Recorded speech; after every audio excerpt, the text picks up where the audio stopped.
Mga ka-K5, ari kita subong sa isa sa pinakamakabig nga most visited tourist destination sa Negros Occidental, ang Kampustuan Highland Resort.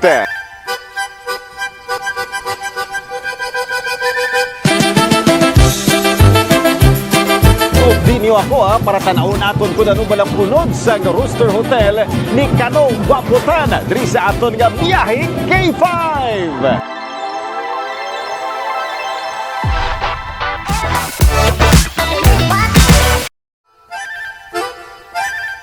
Opisyal na nga gin-unveil ang Guinness World Record nga pinakadako nga building in the shape of a chicken, ang manok ni Kano Guapo diri sa Kampustuan Highland Resort.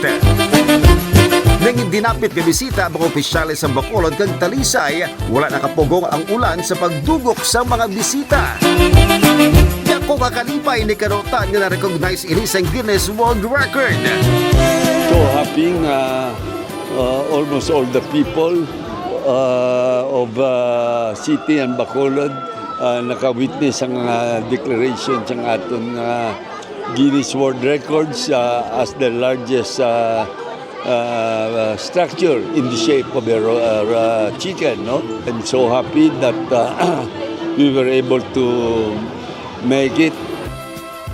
Ang manok ni Kano Guaputan, 34.931 meters sa kataason, samtang 12.127 meters naman ang width, ag 28.172 meters naman ang length.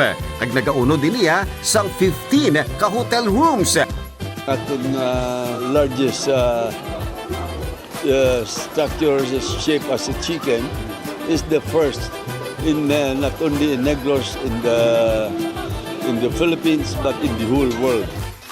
Bintahan naman ang struktura para dugang atraksyon sa turismo suno sa kay Congressman Greg Gasataya.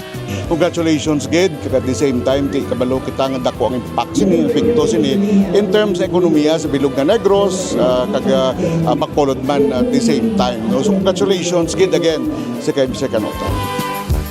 At syempre, matapos ang programa, kinlibot naman ang manok ni Kano Guaputan. Tataon natin mga K5.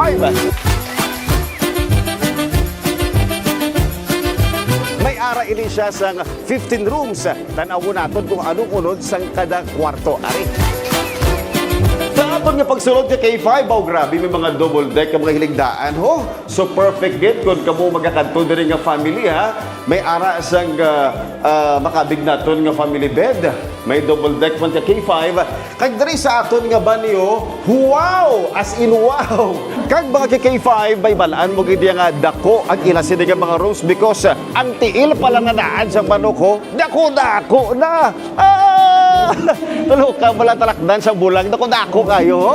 Nan, bao, Diyos ko, Santissimaya. Where am I get? Kita na do, ara lang ka sa Bagyo, ha? Or ara ka man sa Hong Kong. Kaya makita mo, nag-fog yun ho? Kag very green, kaya manti, ara yun kumpleto ang mga kahoy. Kaya nag-bulig, kag maghatag pag isa bugnaw, diri sa palibot sa Kampustuan Highland Resort.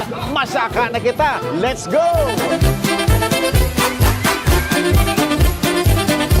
Kagkaroon mga ka-K5 para kita sa third floor, dugabatsag na aton sinigatuhod, ha? So, amo ni karon makita naton ang mga dinosaurs. Kag amo ni parking area, kag syempre ara mga panda dira, oh. Nga makita niyo nga pwede makatuan sa mga kabataan para malingaw sila. Pero masaka bigit sa babaw. Sobra pa rin sa nag-hiking ka. Third floor pa lang ta. Ari na kita galing sa kuwan sa alagyan sa kalangitan sang manok. Ari na kita sa room 11 mga K5. Kaya sa makita naton lapad diyang kwarto. So may ara sila sang 1, 2, 3, 4, 5, 6, 7 ka double deck kahiligdaan. So diri ka K5 ko may ara ka mo sa team building at fit giti para sa inyo. Tungod sang double deck, and syempre may TV man sila. Ang ila sini nga banyo lapad-lapad gali ho. Wow! Across lang sini, may ara man sang kwarto. So, tatlo kay ligdaan, abutan nato ti duwa, isa ka double deck, kag isa ka do queen size bed ni siya. Pasaka nakita kita na una ton kung ano pagidbala ang beauty nga aton sila nga madiskubrihan pa sa pagsaka nato. Let's go. So dili makita naton kay K5 do pareha sa idalo may mga kwarto. So lima ka double deck syempre isa ka queen size bed. So this time kay K5 basaka tara makita liwat ang diskubrihon ano walang unod sa ibabaw. Let's go. Story number 16. So may makita kita dere tatlo ka double deck nga iligdaan kag isa ka queen size bed.